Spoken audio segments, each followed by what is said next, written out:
Wagga Women's Health Centre was established in the late 70s, 40 years ago, by men and women in the community who could see a need for services. The Wagga Women's Health Centre is part of the statewide non-government women's health sector. We provide services that encompass trauma counselling, crisis and support work, health education, economic wellbeing. We have visiting practitioners that provide massage.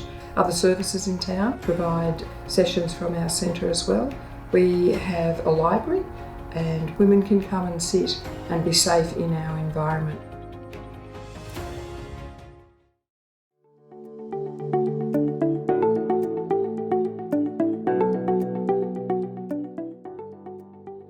Trauma-informed practice provides a framework where we anticipate that people have experienced trauma, and it's a way of working with that person to reduce the impact of triggers for that person.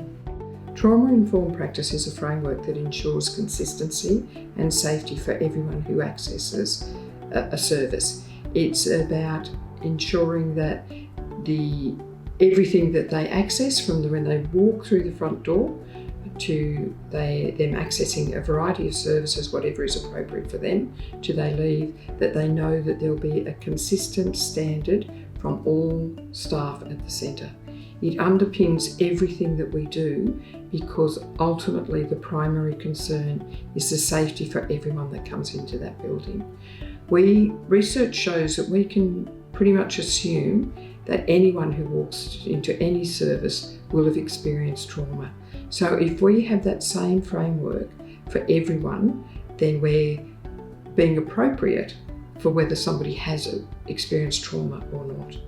It involves a standard that is evidence-based and research-based, and it involves a variety of practices that ensure a quiet space, a standard that is linked to our policies and procedures that are revisited regularly and again are research-based, that everyone who accesses our service knows what service they will be receiving and how that will be delivered.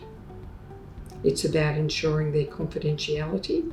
We have very strict standards about confidentiality, and that's based in Australian law and New South Wales law, and we are required to adhere to that, but we also have a will to adhere to that.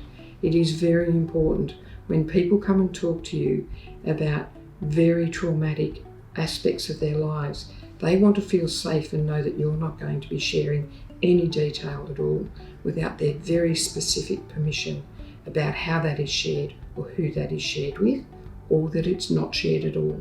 And we absolutely adhere to that and are very clear about that. It ensures that they are confident that what they talk about or not in a room seeing a practitioner will be held as their truth. They will be believed. They will be respected within that and not be judged. They will be given the opportunity to make the decisions that are right for them. They are the experts in their lives, and it's very important that they know they can make a choice that is the right one for them in their life. So a choice one woman makes may be very different to a choice another woman makes. That doesn't matter. It's about them being the expert and being empowered and having the right to choose what's right for them. And it's about supporting with them to find the way to progress that. It's not about us dictating to people of what they do or don't need to do. It's about supporting them with their rights within their lives. So according to Blue Knot Australia, there are 5 basic principles to work within the trauma-informed framework. The first is safety, then choice, collaboration, trustworthiness, and empowerment. Safety is not only recognising the physical safety of a person that you're working with, but also their emotional safety. So making sure the space, people have choice within that space, to sit where they want to sit, to be able to share what they want to share, to also recognising that anyone who is seeking support and counselling doesn't have to start with telling their story right from the start. Safety is looking at the client's right to choose. What is the client identifying they need to do? It's not just the physical safety of the environment, but also the emotional safety, so that they know what they have told us will remain with us. We identify our legal requirements of what needs to be taken out of the room if it needs to be, but we also explain how we go about that, so that at each time they have all of the information to be able to build that safety and establish trust. Trustworthiness is a worker's responsibility to build a sense of trust with the client. So it's not the client's responsibility, but the workers.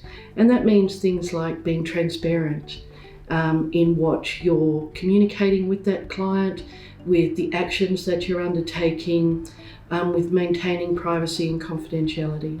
Trustworthiness is around how we follow what we say we're going to do. It's not just walking the walk, but also talking the talk. How we marry those two together. So when we say this is what we're going to look at, but this is what we look at together, it's building that trustworthiness and allowing them to make choices. Choice is really understanding that the client is at the centre of all of the work that you do. Without that client making the choices that are right for them, it's never going to be a great match and never going to have the outcome that the client is looking for. So choice is really not only in that element of what they choose to talk about, what their own priorities are, but also in who they want to share with, what the framework around that is, and the time frame that works for them. Choice is around coming together to identify what they believe they need to do, how we explore those options, and that it's not being told what to do, but explore what are the choices and how they are encouraged to find those choices that are best for them. Collaboration is both the worker and the client working together. So it's not the client trying to figure things out on their own, or the worker leading the way, but the worker walking beside the client as they navigate what's going to be right for them. Collaboration is how we work together. How we explore things together, come up with ideas, look at whether it works, whether it doesn't work. Empowerment really is that element that says there's capacity for a healing, for recovery through trauma, so that the person can lead the life that they choose. Empowerment is looking at identifying how in the past they haven't been able to make choices, and exploring that in actual fact the choices that they have made have been really good choices for that moment in time, and how we can build from those and build that sense of empowerment to make further choices. Do we always get it right? No, but we also learn from those spaces, and how we encourage that to then build empowerment. There are enormous benefits to working within a trauma-informed framework. The latest research from La Trobe University says that about 70% of people throughout their lifespan will have experienced trauma. So coming at it from an expectation that anyone you work with may have experienced trauma is a way of ensuring that that person is getting the service that they need, that is prioritised according to their needs.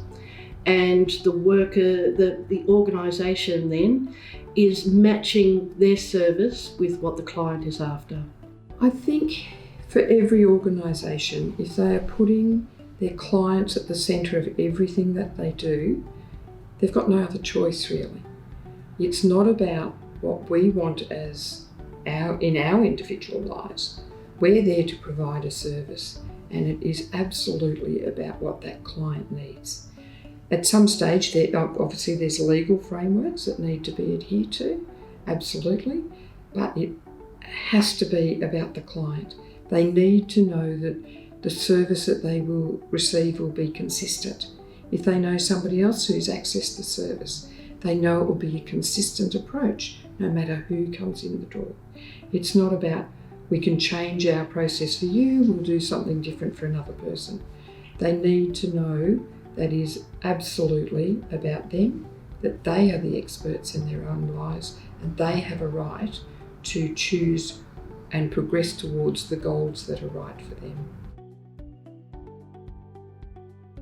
It's important to work from a trauma-informed practice framework because it's about best practice and making sure that all of the services that an organisation provides is really tailored to what that client is after.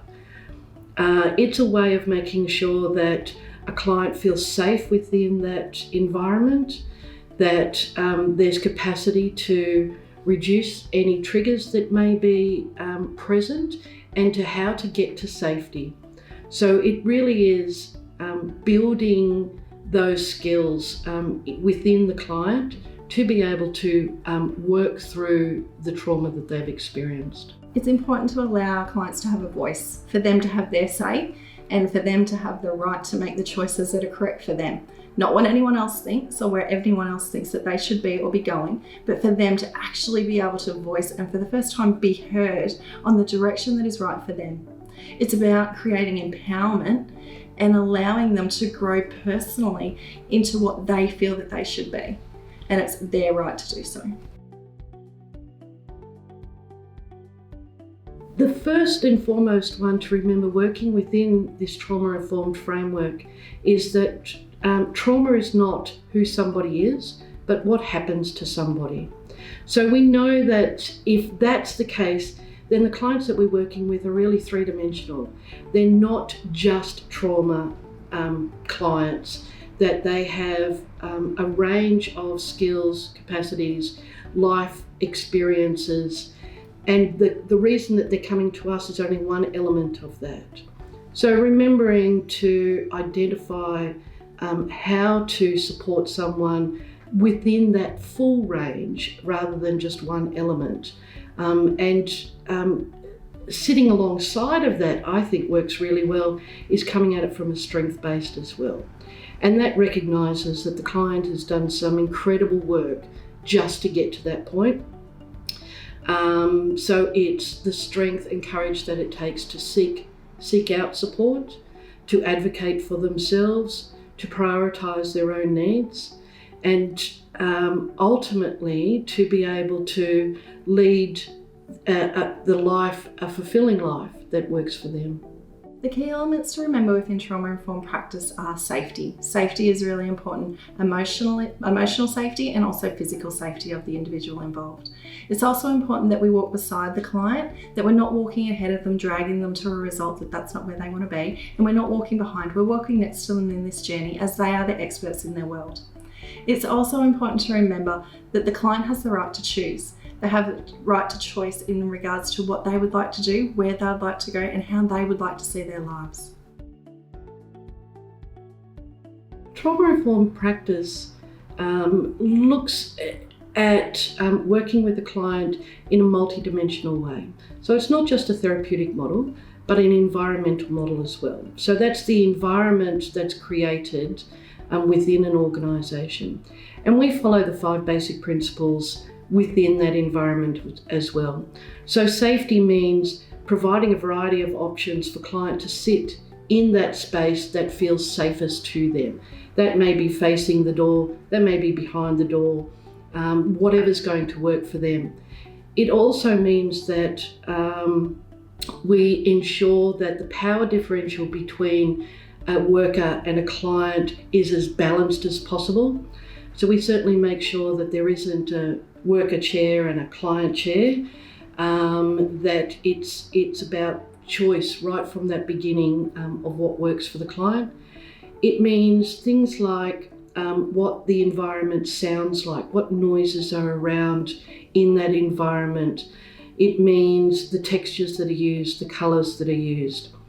It's in practice like not having big team meetings where everyone within the environment knows what a certain client is dealing with, what they're working through, and what the issues that they've presented with are. So clients are also given the right to share as much or as little information as they choose in all of the aspects that when we're working with clients within this framework. And that for us includes being able to work with a client who may choose to be anonymous or give us a name other than her legal name.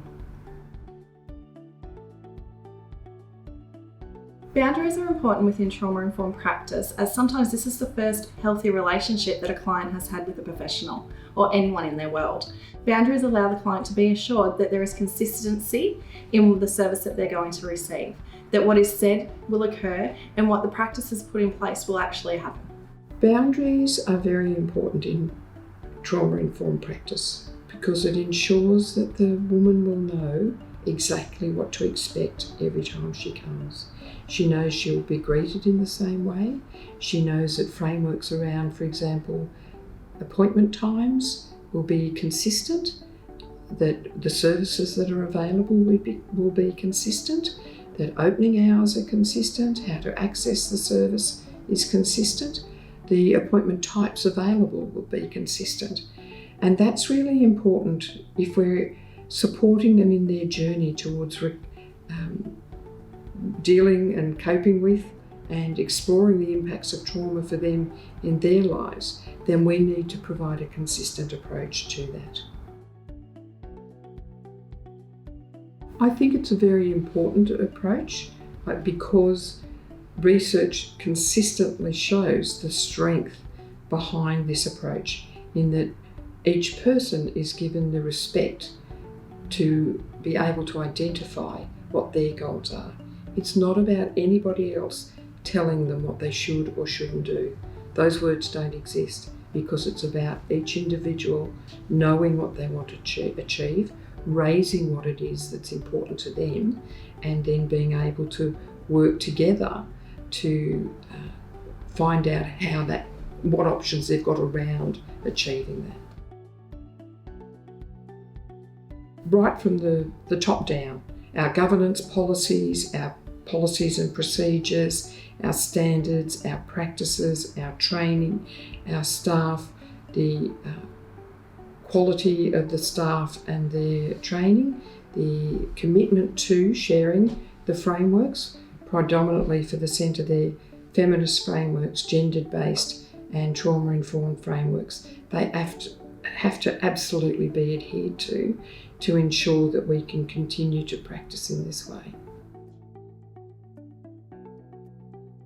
How do we do that at the centre? We have regular meetings, we support each other, we hear each other, we expose each other to new training and information, and really it's about what we talk to our clients about. So it's no good expecting that clients might identify they want change or something in their lives and that they work in their lives to do that without us doing the same thing in the centre as workers at the centre. So we are constantly on the lookout for better ways to improve. We support each other. We're aware that if another worker is starting to experience vicarious trauma or feel pressured or be struggling in a particular way, we absolutely respect that, and we all know what strategies we have in place, including, as I said, meetings. Anyone can come and talk to me at any time, and that they know that they will be supported with that. And it will be a consistent approach. Again, we provide a consistent approach for clients. We need to do that for ourselves too, so that if any worker does go to a manager like myself or another worker about a particular issue, they know that that response will be consistent as well. So the centre's functioned from a feminist framework right from its establishment. It ensured empowerment, safety, women being the centre of their lives, and respect and equality were really crucial, central parts of all the work that we did. One of the things that feminists were renowned for at the time was we were so busy working in services, we didn't necessarily do the research to support this. When trauma-informed practice became a really key central service framework for a lot of services, and research was done around that, we very quickly realised that the two were very, very similar, that trauma-informed principles are pretty much the same as the principles in service delivery in feminism. So you could say it was a light bulb moment, but it wasn't, because it was just something that we knew that was right, and we knew it was right for everyone. And while I refer to women, if anyone seeking services is the centre of their lives and their journey, then the outcomes will be more positive for them. International research shows that feminism is the main influencer for positive change across the world. One of the key elements of the work that we do is advocacy. We do that in a range of ways. Primarily, we do that on an individual level. So if a woman or a client needs support with another service or some of the aspects of what's happening in their lives, we will do that. We also do that at a variety of levels, especially with other organisations and with government levels, so local, state and national policies. We will provide comment on that. And sometimes what it also has meant is discussion around funding guidelines and frameworks to ensure that they are more trauma-informed. We absolutely know that with any public money, so services are predominantly funded by public money, but any public money, there has to be an absolute certainty around that being used correctly and for good purpose. So just trying to influence that those guidelines are appropriate within a trauma-informed framework is really important. The Wagga Women's Health Centre is an accredited service. We're accredited through an external agency under the Australian Services Excellence Standards. That's been ongoing, and we go for reaccreditation every 3 years so that we know the absolute latest requirements are being fulfilled by the centre and that we adhere to those very strictly.